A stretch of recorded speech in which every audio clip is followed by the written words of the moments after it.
Forget the polished knight standing proudly beneath a castle banner. The real man was sweating inside 40 pounds of iron and steel, listening to horses scream, arrows strike shields, and men somewhere ahead of him calling for help. This was not a costume. It was survival.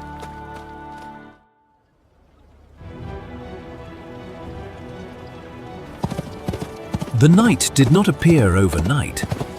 When Roman authority disappeared from Western Europe, power became local. Land had to be defended. Roads became dangerous.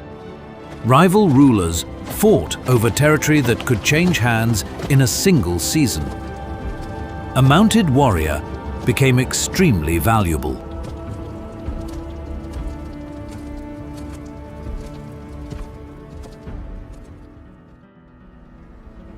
Keeping a fighting horse was expensive. So was armor, weapons, training, servants, food. Warriors who served powerful lords could receive land, income, or privileges in return. Slowly, military service and social status became intertwined.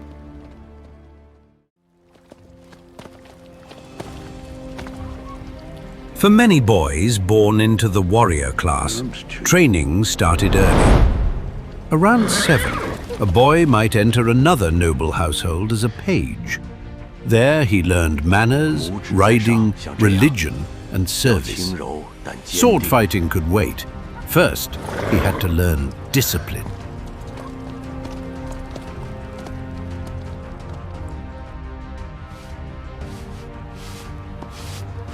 By adolescence, the page might become a squire.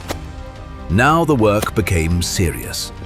He cared for horses, maintained armor, practiced with weapons, rode beside experienced fighters. And sometimes, before ever becoming a knight, he went to war.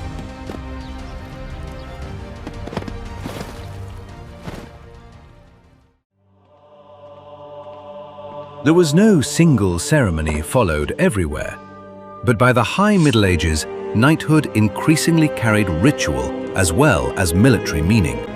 A sword, an oath, a blessing. For the young man kneeling before his lord, years of preparation had come down to a few quiet moments. I am honored. The armor changed enormously across the centuries. An early knight depended heavily on mail. Later came stronger helmets, reinforced limbs, and eventually the articulated plate armor most people picture today. Good armor was heavy, but properly fitted, it was far more mobile than legend suggests. The sword became the knight's great symbol. But on the battlefield, it was only one tool. Lances struck with the momentum of horse and rider. Maces attacked through blunt force. Axes could be devastating. The knight was expected to understand all of them. Mounted combat demanded something different. A charging knight and horse together could weigh well over half a ton. Once the lance was lowered and the horse committed to the charge, stopping was no longer the point. Breaking the enemy line was. Real medieval battle was nothing like a tournament. Once formations collided, control disappeared quickly. Mud, frightened horses, broken weapons, men shouting commands nobody could hear. A knight could be killed, but a wealthy one was often worth more alive.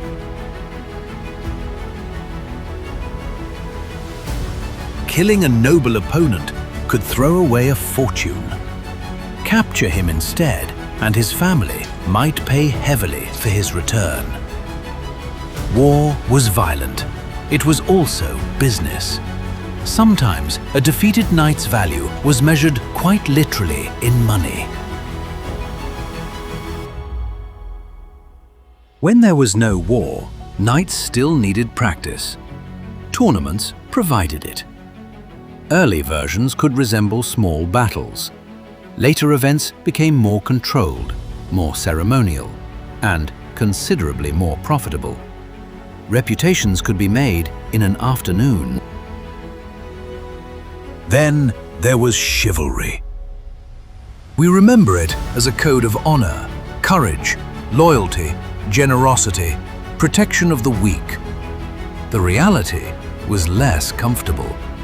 Knights wrote and spoke about noble behavior precisely because real men often failed to live up to it. Not every knight owned a castle, far from it. Some served in another lord's household, others held modest estates. But castles became central to the world they inhabited. Military bases, administrative centers, homes, and unmistakable statements of authority.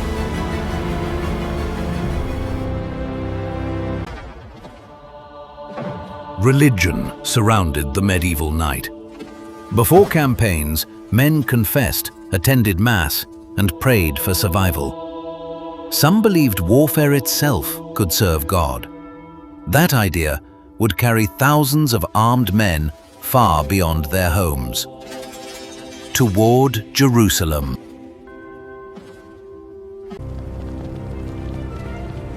Beginning in 1096, waves of crusaders traveled east.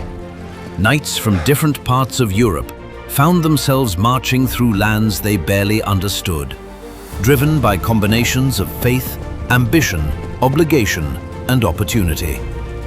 Many never returned. Not much farther now.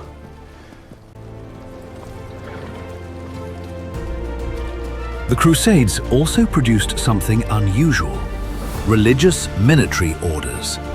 The Templars, Hospitallers, Teutonic Knights. Men who combined monastic vows with military service. To medieval Europeans, prayer and warfare could occupy the same life.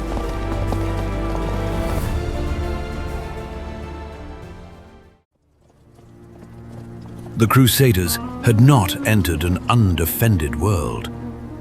Across Syria, Egypt, and the wider Islamic lands stood their own military elites, experienced horsemen raised in traditions very different from European knighthood. Many fought with sword, lance, and bow from horseback.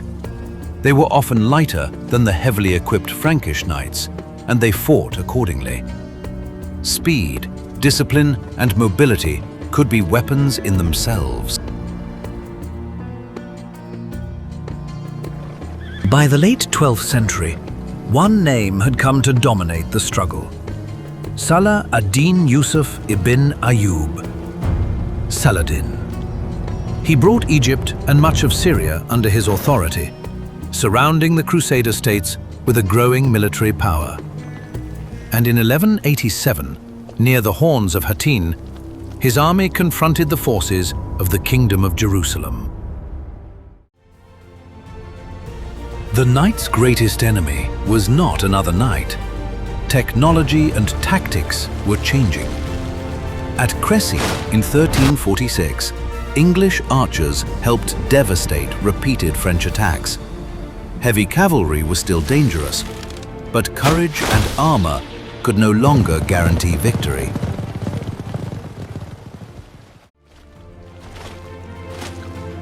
Agincourt, 1415. French knights and men-at-arms advanced across ground turned to mud by rain and thousands of feet. Their armor protected them, but every exhausting step cost energy. Sometimes, the battlefield defeated a man before his opponent reached him.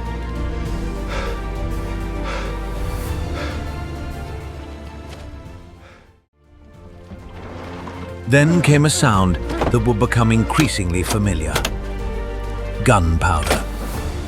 Early firearms were slow and unreliable. Cannons were cumbersome, but they kept improving, and armorers faced an uncomfortable problem. Eventually, steel could only become so thick.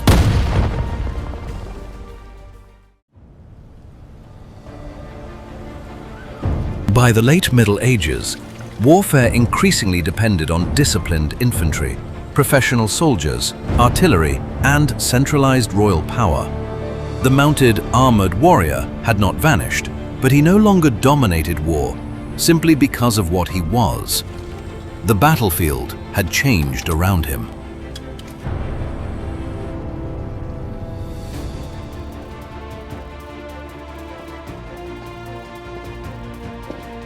Plate armor did not suddenly disappear. In fact, some of the finest suits ever made came after the Middle Ages. But increasingly, they belonged to an elite military culture that was losing its old purpose. The knight was becoming an officer, a gentleman, a title.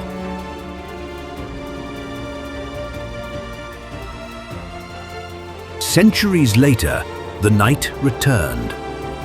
Not on battlefields, but in books, paintings, films, and childhood stories. We cleaned away the mud. We polished the armor. We turned complicated men into heroes and villains. And somewhere along the way, the legend became easier to remember than the man.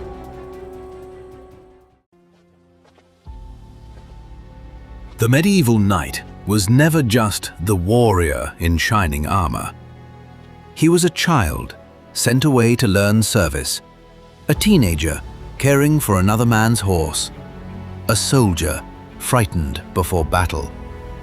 Sometimes brutal, sometimes courageous, usually somewhere between the two. Strip away the legends, the tournaments, and the shining steel, and inside the armor was something far more interesting: a human being.